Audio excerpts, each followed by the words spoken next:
Hello, good morning dear all student. देखिए बेटा, 4 chapter तक रिवीजन हो गया है, बट आज करने वाले 5 चैप्टर का रिवीजन। चैप्टर का नेम है पुस्तक की, बट ये चैप्टर के हम क्वेश्चन आंसर रिवीजन करने वाले हैं। बट उसके पहले हम क्या करेंगे, ये चैप्टर के बारे में फिर से थोड़ा एक्सप्लेन कर लेते हैं, बट आपको और अच्छे से समझ में आ जाएगा। तो चलिए बेटा स्टार्ट करते हैं हम पुस्तक की। देखिए, इसमें बताया कि प्रस्तुत एकाकी में लेखक ने पढ़ाई के साथ साथ खेल कूद के महत्व को दर्शाते हुए बच्चों के सर्वगुणी विकास का आवश्यक बताया है। एकाकी में निर्मला नामक एक ऐसी लड़की का उल्लेख किया गया है जो हर वक्त पढ़ाई करती रहती है। ना वह खेलने जाती, ना वह घूमने जाती है, घर के काम में भी वह हाथ नहीं बटाती, कक्षा में भी किसी के साथ बातचीत नहीं करती, बस किताबों में ही खोई रहती। इतना ही नहीं, वह अपने स्वास्थ्य का भी ध्यान नहीं रखती, इसी कारण वह शारीरिक रूप से दुर्बल हो गई।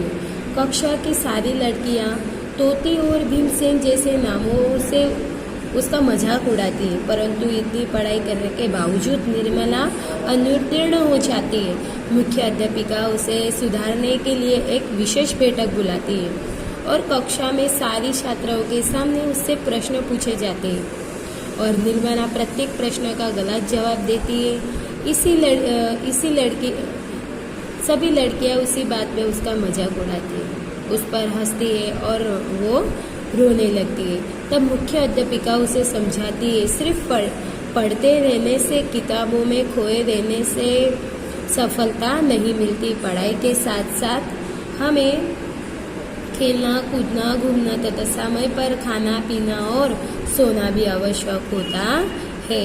वह 2-3 महीने तक पढ़ाई छोड़कर किसी हिल स्टेशन पर जाकर रहने की सलाह देती है। मुख्य अध्यापिका की सलाह मानते हुए निर्मला उनके साथ शिमला जाने के लिए तैयार हो जाती। तो ये चैप्टर में पुस्तक की ये चैप्टर की स्टोरी थी बेटा। बट आज हम करने वाले अति लघु उत्तरीय की रिवीजन।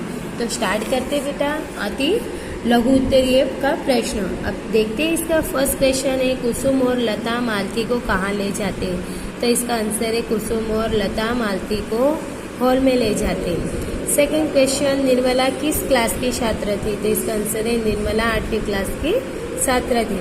थर्ड है, निर्मला को किसी अन्य कामों के लिए समय क्यों नहीं मिलता था। तो इसका आंसर है निर्मला हर वक्त पढ़ाई करती रहती थी, इसलिए उसे किसी अन्य काम के लिए समय नहीं मिलता था। 4, निर्मला की जानकारी के अनुसार हिमालय कहाँ था। तो इसका आंसर है निर्मला की जानकारी के अनुसार हिमालय इंग्लैंड में था। निर्मला की माँ ने उसके बारे में क्या बताया। तो इसका आंसर है निर्मला की माँ ने उनके बारे में बताया था कि वह अक्सर रात को सोते सोते उठकर पाठ को रटने लगती है। तो ये थे बेटा हमारे अति लघु उत्तरीय प्रश्न। अब हम देखेंगे लॉन्ग क्वेश्चन आंसर, लघु उत्तरीय प्रश्न। उसमें हमारा फर्स्ट क्वेश्चन है, निर्मला को तोती और भीमसेन जैसे उपनामों से क्यों बुलाया जाता था। तो इसका आंसर है निर्मला दिन रात किताबों में तोते की तरह रटकर याद करती रहती थी, इस कारण उसकी कक्षा की लड़कियां उसे तोती के उपनामों से बुलाती थी।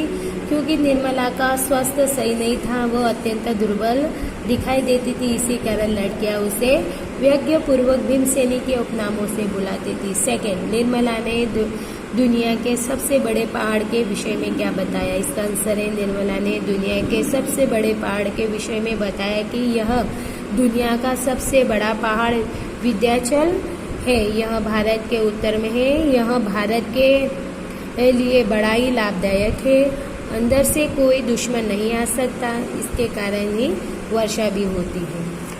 थर्ड, निर्मला ने सभी प्रश्नों के गलत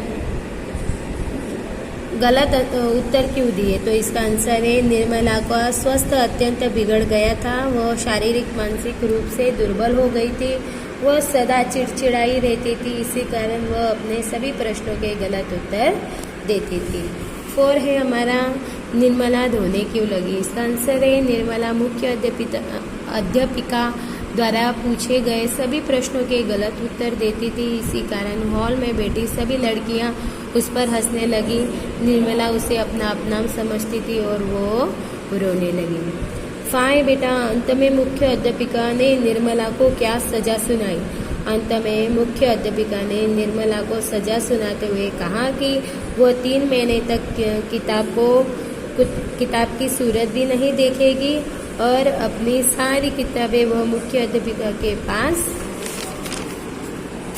जमा कर देंगी और इसी अरसे वह किसी पहाड़ी स्थान पर जाकर रहेगी। तो ये थे बेटा हमारे पुस्तक के 5 चैप्टर के रिवीजन। यहाँ पे ये रिवीजन अभी कंप्लीट होता है, कल से 6 चैप्टर का रिवीजन स्टार्ट करेंगे।